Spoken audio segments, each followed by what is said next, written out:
Okay, so today we're talking about Saruman the White Hand, a Goblin Lord from Lord of the Rings. Now before we talk about the strategy for this EDH Concept deck, let's read the card. Saruman the White Hand is a 2/5 legendary avatar wizard that costs 1 blue, black, red. It says whenever you cast a non-creature spell, amass Orcs X, where X is that spell's mana value. When you amass, you put X 1/1 counters on an army you control. It's also an orc.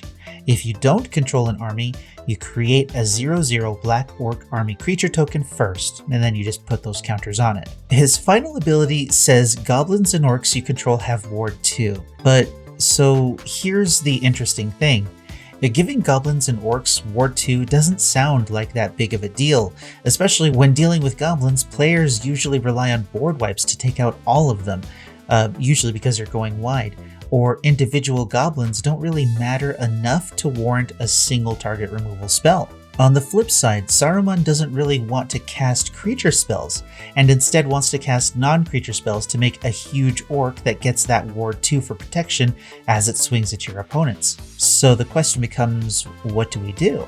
We recreate Saruman's orc army. Saruman is our leader, our commander, right?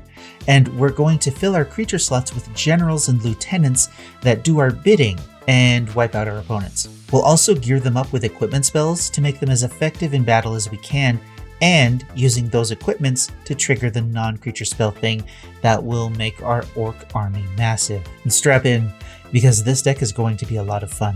But before we talk about those, we first need to talk about the Phyrexian in the corner. Ovika Enigma Goliath costs 5 blue, red, and has an ability that's relevant here. Whenever you cast a non-creature spell, create X 1/1 red Phyrexian goblin creature tokens where X is the mana value of that spell. They gain haste until end of turn. Oddly enough, Ovika is actually perfect for this deck and its primary non-creature spell being equipments. Now, for the main theme of the deck, our Goblin Generals. Our creatures here in this section are huge goblin threats that absolutely need to be dealt with before they get out of hand. But thanks to Saruman giving them ward, they become a little more difficult to deal with and may stick around longer. Krenko Mob Boss and Krenko Tin Street Kingpin will start making goblin tokens, which as we all know can get very overwhelming. Wart Boggart Ante will let us bring goblins from the graveyard back to our hand during our upkeep if they're removed at any time. Portraiser will give us extra combats. Up to 3 if Portraiser can attack each opponent without a problem, but if we equip it with some of our equipments in this deck, it won't be. Plarg and Nasari will exile cards from players' libraries, then an opponent picks one and we can cast up to 2 spells from the remaining 3 cards without paying their mana costs. If the spells we pick are non-creature spells, Ovika makes goblins and Saruman makes an army bigger for free. Goblin King gives our goblins +1/+1, but the bigger deal here is that it also gives them Mountain Walk, so if you happen to be against another red deck, they're going to be overrun very quickly. Goblin Chieftain gives our goblins +1/+1 and haste, making any goblins we play instant threats. So after our Goblin Generals, we have our Goblin Lieutenants. Creatures that aren't quite as strong as our generals, but are still threats on their own.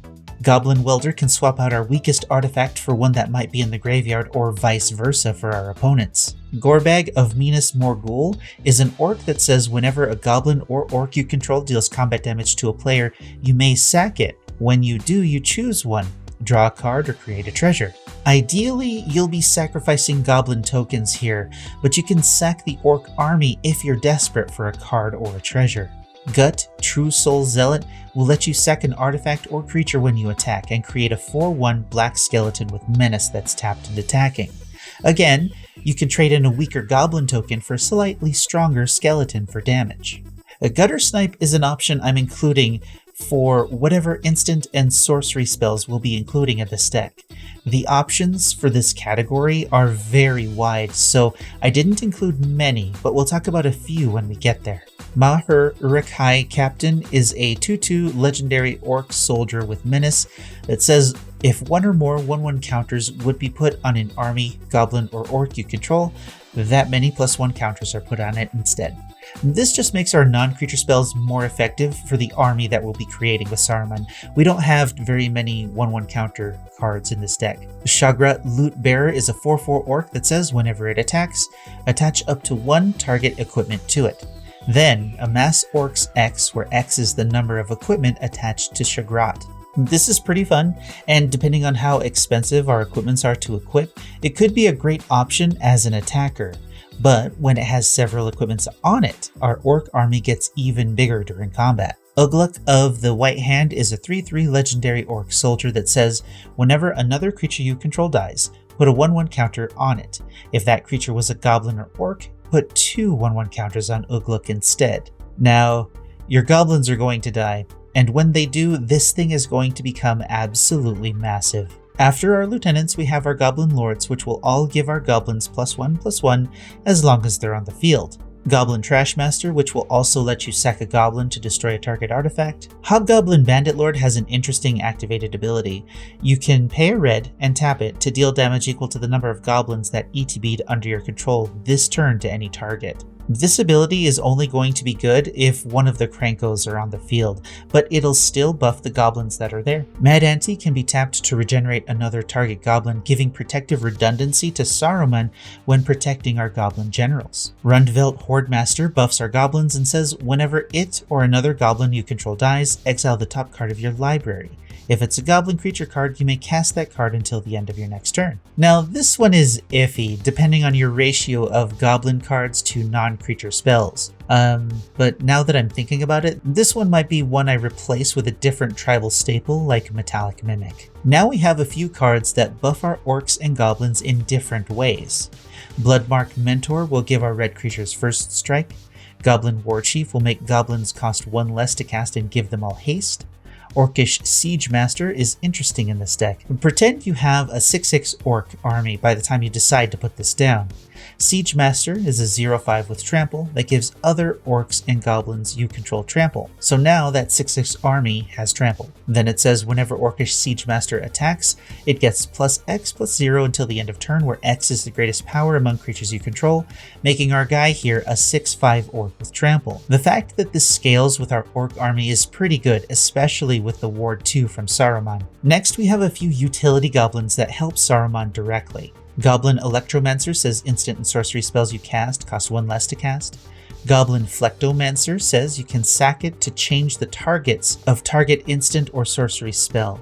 There are so many uses for this goblin, and if you have Ward on the field, you can get it back at your upkeep to use again the next time you need it. So right now, that's a total of 26 creatures, which might be high, but that leaves space for 37 non-creature spells, which can still make a very big army. And remember this, each of these spells will put 1/1 counters on your orc army equal to the spell's mana value. First, let's protect Saruman. Lightning Greaves, Swiftfoot Boots, and Whisper Silk Cloak are pretty good for this, since their equip costs are pretty low. Whisper Silk Cloak could go onto our army for an unblockable attack, but you won't be able to target it with Saruman's ability to make it bigger, and so be careful when you choose to put this on an army. Safe equipments for our army to equip are things like Crown of Gondor, which says equipped creature gets +1/+1 for each creature you control, and you should be making quite a few goblins. Then it says when a legendary creature enters the battlefield under your control, if there's no monarch, you become the monarch. It costs 4 to equip, but if you're the monarch, it only costs 1. So as long as you're the monarch, this is an easy piece of gear to equip to beef up your orc army. Haunted Cloak is my favorite equipment. It costs 3 and has an equip cost of 1. It gives the equipped creature vigilance, trample, and haste. Mask of Griezelbrand costs 1 black and has an equip cost of 3.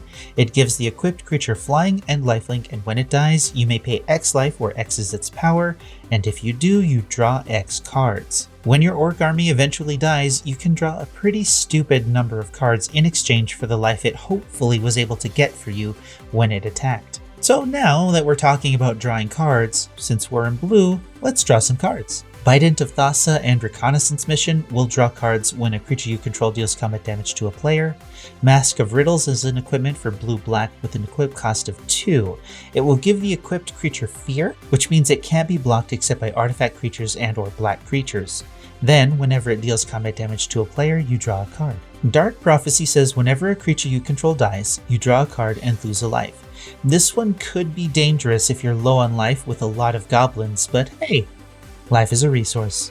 Open Into Wonder is a sorcery for X blue that says X target creatures can't be blocked this turn.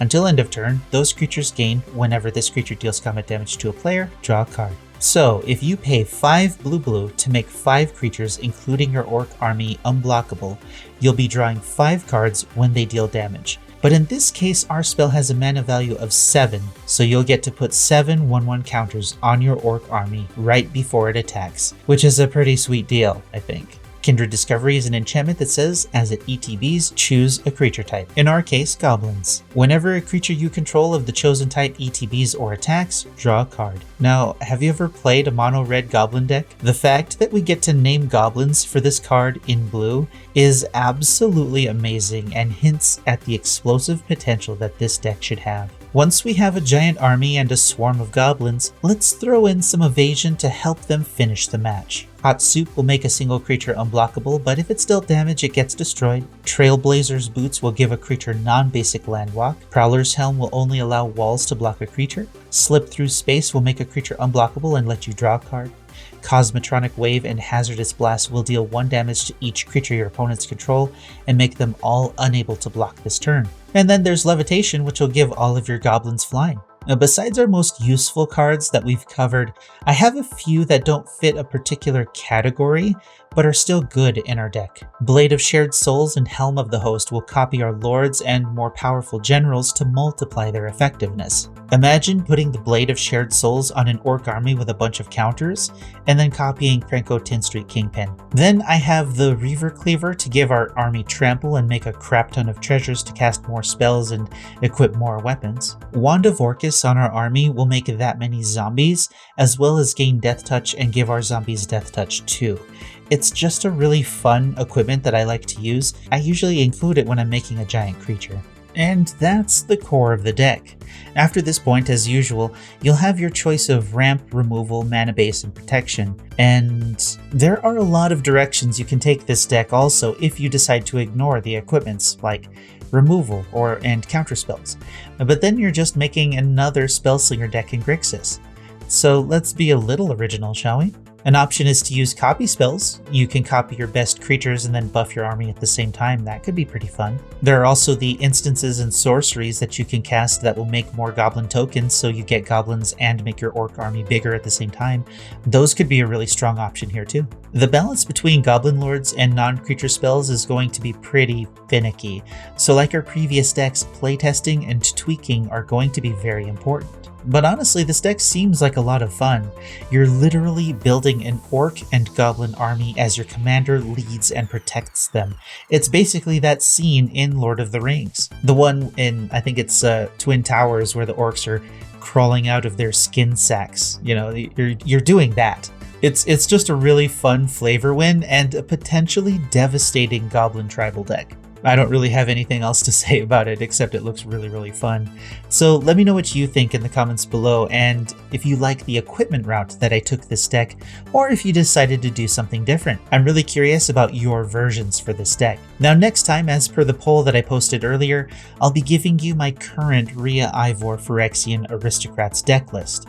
It's my favorite deck right now, and the one that I enjoy playing the most, so look forward to that. But until then, like the video if you liked the video, dislike it if you disliked it, and until next time, I'm Space Coconut, and you're welcome.